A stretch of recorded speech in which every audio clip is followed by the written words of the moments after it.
Welcome to Milky's kitchen. இந்த video பார்க்குறதுக்கு முன்னே கீழே இருக்கிற சப்ஸ்கிரைப் பட்டனை ப்ரெஸ் பண்ணிக்கோங்க.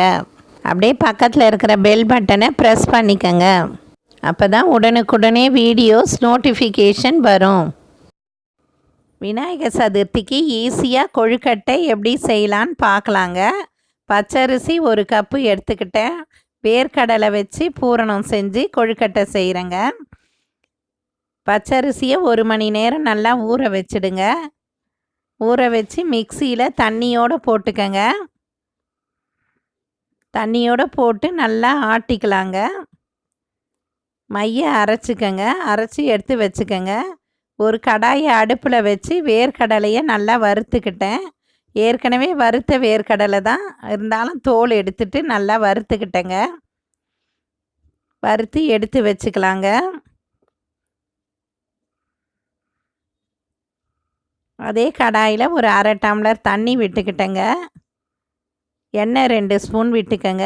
சால்ட்டு 1/2 ஸ்பூன் போட்டுக்கிட்டேன். அரைச்சி வச்சுருக்கோம்ல மிக்சியில் அந்த மாவை எடுத்து ஊற்றிக்கங்க. பச்சரிசி மாவை நல்லா இது மாதிரி கிண்டுங்க. ஒட்டாமல் வருது பாருங்கள். கிண்டிக்கிட்டே இருக்கணும் கை விடாமல். மாவு கெட்டி பதத்துக்கு வந்துடுச்சு பாருங்கள். நல்ல மாவு கொழுக்கட்டைக்கு சாஃப்டாக ரெடி ஆயிடுச்சுங்க. கடையில் வாங்க வேண்டாம். இது மாதிரி வீட்லேயே ஒரு டம்ளர் போட்டு நம்ம செய்யலாங்க. அடி கனமான பாத்திரம் வச்சுக்கிட்டு கிண்டுங்க. அப்போ தான் மாவு ஒட்டாமல் வரும். மிக்சியில் வறுத்து வச்சுருக்கோம்ல அந்த வேர்க்கடலையை ஆற வச்சு போட்டுக்கிட்டேங்க. ரவை பதத்துக்கு பவுட்ரு பண்ணி எடுத்துக்கிட்டேன். வெல்லத்தையும் பொடி பண்ணிக்கங்க. ரெண்டையும் ஒன்றா கலந்துட்டேன். ஏலக்காய் பொடியும் போட்டுக்கிட்டேங்க. பூரணம் ரெடி ஆயிடுச்சு. மாவை கொஞ்சம் எண்ணெய் தொட்டு நல்லா இது மாதிரி பிசைஞ்சிடுங்க. நல்லா சாஃப்டாக இருக்குது. ரொம்ப ஈஸியாக செய்யலாங்க. இது மாதிரி ஒரு ரவுண்டு ஷேப்பில் செஞ்சு பூரணம் வச்சு கொழுக்கட்டை ரெடி பண்ணிட்டேங்க. வெடிப்பு இல்லாமல் இந்த கொழுக்கட்டை வரும். ரொம்பவும் சாஃப்டாக இருக்கும் அரைச்சி செய்யறதால. இது மாதிரி ஓரெல்லாம் பண்ணிக்கங்க. இது உருண்டை மாதிரி மோதகம்.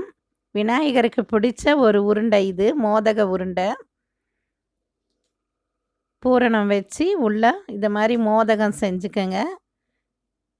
இது மாதிரி மோல்டு கடையிலையும் கிடைக்குது. அதையும் யூஸ் பண்ணிக்கலாங்க. நீங்கள் கையிலையே இது மாதிரி செஞ்சுட்டேங்க. கொழுக்கட்டையும் மோதக உருண்டையும் செஞ்சு ஆவியில் வச்சுடுங்க. இட்லி பானையில்